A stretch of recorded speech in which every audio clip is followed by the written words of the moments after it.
Assalamualaikum warahmatullahi wabarakatuh. Kali ini saya akan menjelaskan mengenai materi analisis regresi atau pemodelan matematis regresi, di mana analisis regresi ini sering digunakan tidak hanya di ilmu geografi atau di geografi, tapi juga banyak digunakan di disiplin ilmu lain. Baik, sebelum kita masuk lebih jauh mengenai analisis regresi, kita pahami dulu bahwa analisis regresi ini merupakan sebuah model matematis atau juga bisa disebut model statistik, di mana model regresi ini sering digunakan untuk menjelaskan hubungan antar beberapa variabel. Jadi nanti kita bisa temui atau juga sering dengarkan bahwa ada variabel terikat atau variabel dependen, ada juga variabel bebas, variabel independen. Kalau tadi model regresi merupakan model matematis, kita pahami dulu model itu apa. Model adalah konstruksi buatan di mana bagian-bagian dari sumber atau yang akan kita modelkan diwakili dalam domain tertentu atau sebuah feature-feature tertentu.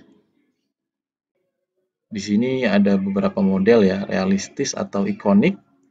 Yang kita tahu sebagai graf adalah peta. Jadi real world-nya dinyatakan dalam model titik, garis, dan poligon. Ada kemudian model konseptual, di mana di sini seperti mind map, alur pikir. Nah, ini sebuah model cara berpikir, atau juga bisa menjadi model alur pikir, alur teori. Lalu kemudian juga ada model fisik, atau yang biasa disebut prototype sih sebetulnya kalau model fisik ini. Jadi seperti yang dicontoh itu ada mobil. Nah, ini sebetulnya kan prototype dari mobil yang aslinya, kan? Lalu kemudian ada model matematis. Ya, ini ya pasti tentang rumus-rumus lah, kira-kira seperti itu ya. Nah, yang akan kita pelajari adalah model matematis. Tujuan model ini harus bisa menyederhanakan. Jadi kalau misalkan ada model yang malah jadi rumit, nah itu berarti model itu menjadi kontraproduktif ya, jadi tidak efektif. Nah, model matematis ini merupakan model yang mencoba mengekspresikan sebuah fenomena. Dalam hal ini geografi ya, fenomena geografi, baik alamiah maupun yang human-nya. Oke, kenapa model sih gitu? Ya, pertama adalah dengan model itu kita bisa mendukung beberapa proses desain. Jadi ada beberapa skema-skemanya di sini seperti what if skenario. Jadi kalau misalkan modelnya seperti ini dengan skema ini, maka hasilnya seperti ini. Jadi ada pasti di dalam model itu ada asumsi-asumsi, ya kan?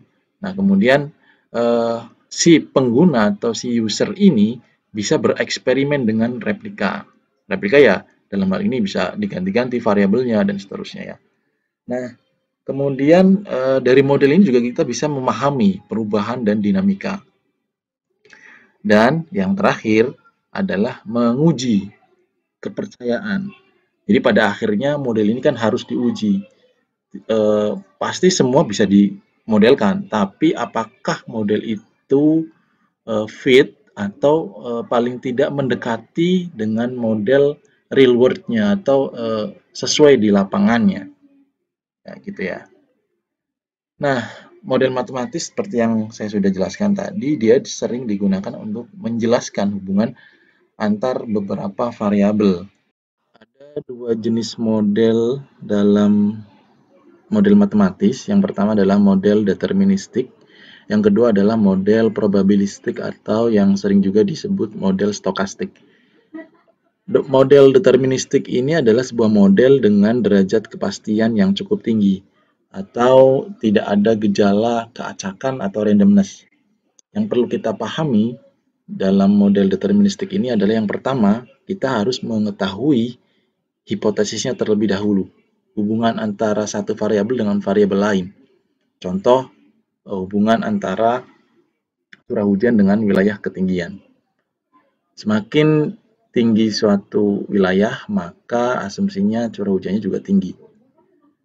Atau juga misalkan contoh lain adalah hubungan antara jarak dengan kenaikan biaya transportasi. Asumsi yang digunakan adalah jika ada satu lokasi yang jaraknya jauh dari titik dia berangkat, maka asumsinya ada kenaikan biaya yang harus dia bayar untuk menuju lokasi tersebut. Nah, yang kedua, sesuai saat kesalahan prediksi dapat diabaikan. Maksudnya gini, jadi kita tidak usah mencari kesalahan atau errornya dalam menganalisis model deterministik ini. Contoh adalah model gravitasi yang pada beberapa minggu lalu kita telah mempelajarinya ya. Jadi di situ misalkan kita sudah tahu hubungan antara jumlah penduduk dengan jarak, ya kan? Nah itu ada rumusnya. Yang kedua adalah model probabilistik atau stokastik. Mana model ini adalah model yang di dalamnya terdapat permintaan yang terjadi tidak selamanya konstan. Ada dua komponen dalam hipotesis untuk model probabilistik, yaitu adanya model deterministik dan juga ada kesalahan acak. Contoh adalah persamaan regresi, di mana kalau kita contohkan dalam fenomena geografi adalah debit sungai, hubungan antara debit sungai dengan curah hujan. Y di sini adalah sebagai variabel yang dependent, di mana X adalah variabel independen. Jadi hubungannya apakah debit sungai itu mempengaruhi jumlah curah hujan yang turun atau curah hujan yang turun dapat mempengaruhi debit sungai. Nah, itu yang bisa kita gunakan untuk dijadikan apakah dia variabel dependent atau dia variabel independen. Nah, di sini juga ada E. Kalau tadi sudah kita ketahui ada hubungan, maka di situ juga ada errornya. Jadi, error di sini tidak selamanya curah hujan itu faktor yang paling mempengaruhi debit sungai. Bisa jadi nanti ada faktor lain, misalkan penggunaan tanah atau kapasitas infiltrasi dan evapotranspirasi. Pasti ada banyak pertimbangan-pertimbangan lain selain curah hujan. Ini adalah tipe-tipe model probabilistik ya. Jadi ada dua yang kita sudah kenal. Jadi ada model korelasi, ada model regresi, dan beberapa model lain yang cukup berkembang pesat kalau model probabilistik atau model stokastik. Jadi nanti teman-teman bisa coba googling ya atau cari jurnal tentang model probabilistik, itu sangat berkembang rumus-rumusnya, kemudian variabel-variabel yang digunakan tentunya pasti untuk satu tujuan tertentu. Jadi seperti ada weight of evidence, kemudian information value, atau artificial neural network, itu juga salah satu bagian dari model probabilistik. Model regresi ini sangat tergantung dari dua variabel, yaitu variabel terikat dan variabel bebas atau variabel penjelas. Jadi model regresi ini mencoba melihat hubungan antara satu variabel terikat, jadi variabel terikat itu hanya satu, dengan satu atau lebih variabel bebas atau penjelas. Jadi ketika nanti teman-teman meneliti menggunakan model regresi dengan satu variabel bebas, maka disebut dengan regresi sederhana atau regresi linear sederhana. Atau kalau misalkan nanti lebih dari satu variabel bebas, maka disebut regresi berganda atau regresi linear berganda. Nah, model regresi ini pasti ya, tadi di depan saya sudah jelaskan bahwa model matematis itu ada rumusnya. Di sini juga menggunakan persamaan rumus yang menggambarkan hubungan antara kedua variabel tersebut, di mana harus ada satu variabel terikat yang berjenis numerik. Kemudian untuk variabel bebasnya boleh berjenis numerik atau kategori. Yang nanti rumus kedua hubungan ini direpresentasikan dalam sebuah rumus, di mana rumus ini bisa digunakan untuk memprediksi atau mengestimasi. Jadi kalau misalkan ada perubahan-perubahan pada variabel bebasnya, apakah nanti akan berpengaruh terhadap variabel terikatnya? Nah, seperti yang sudah dijelaskan tadi bahwa regresi ini sangat tergantung dari banyaknya variabel. Tadi ada variabel terikat dan variabel independen atau variabel bebas. Dimana kalau hanya satu variabel bebas, maka dia disebut simple regression atau regresi linear sederhana. Jika lebih dari dua variabel penjelas atau explanatory variable, maka disebut multiple. Nah, di dalam metode kuantitatif ini kita bahas lebih ke arah linear, model regresi linear dari keduanya. Ini adalah tahapan dalam analisis regresi. Yang pertama adalah menentukan hipotesis deterministik, yang intinya adalah kita harus tahu dulu mana yang akan menjadi variabel bebas atau independen dan mana yang akan menjadi variabel terikat atau dependen. Kita juga perlu menentukan estimasi parameter yang tidak diukur atau yang tidak diketahui. Oleh karena itu kita memasukkan random error di situ.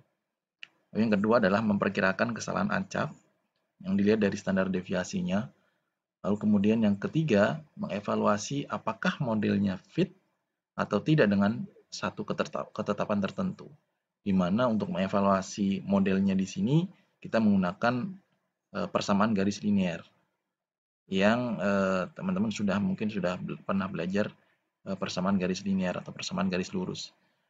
Dari situ kemudian kita bisa mendapatkan rumus dari model regresinya yang nantinya bisa digunakan untuk memprediksi dan mengestimasi. Ini adalah gambar, grafik, atau visualisasi dari hubungan antara variabel dependent, yaitu Y, dan variabel independen atau X, yang dirumuskan ke dalam Y sama dengan MX plus B, di mana M di sini adalah slope-nya. Jadi kalau misalkan nanti ada titik-titik yang setelah kita lihat hubungan antara X dan Y, maka kita lihat kemiringan atau perubahan dari garis linearnya. Kemudian di sini ada B atau intercept yang definisinya adalah garis perpotongan nilai X dan Y-nya. Nah, ini adalah contoh model regresi linear sederhana di mana kedua hubungannya direpresentasikan dalam sebuah fungsi linear. YI di sini adalah sebagai variabel respon atau variabel dependent, variabel terikat, di mana tadi dicontohkan adalah curah hujan, atau contoh yang kedua adalah ongkos transportasi. Kemudian sama dengan beta 0. Beta 0 ini adalah populasi dari Y atau intercept. Kalau di buku-buku statistik, beta 0 ini sering disebut sebagai koefisien regresi. Plus beta 1, di mana beta 1 juga di dalam buku-buku statistik biasanya disebut sebagai koefisien regresi dari XI. X ini adalah variabel independen atau variabel bebas, variabel penjelas, di mana contohnya tadi adalah ketinggian tempat, atau yang contoh yang kedua adalah jarak terhadap titik tujuannya. plus random error. Jadi nanti dari persamaan X1 dan Y1 punya random errornya yang kita bisa masukkan ke dalam rumus. Nah, ini adalah rumus sederhana dari hubungan antara variabel terikat dan variabel bebasnya. Jadi kalau misalkan kita sudah ketahui ini, kemudian beta satunya sudah diketahui, dikali nilai dari variabel bebasnya plus random error, maka nanti akan dihasilkan nilai dari variabel terikatnya. Ini contoh-contoh yang bahasa atau terminologi yang biasanya di dalam buku statistik. Jadi beta 0 ini konstanta regresi atau yang tadi disebut intercept. Beta 1 ini adalah koefisien regresi untuk variabel X atau variabel bebas. Nah, nilai dari beta 1 ini adalah kontribusi besarnya perubahan nilai variabel bebas. Jadi semakin besar nilai beta satunya ini, maka kontribusi perubahannya terhadap variabel terikat atau Y juga akan semakin besar. Arahnya bisa positif dan bisa negatif. Setelah kita memiliki persamaan ini, barulah kita bisa gunakan itu untuk memprediksi dan melakukan estimasi.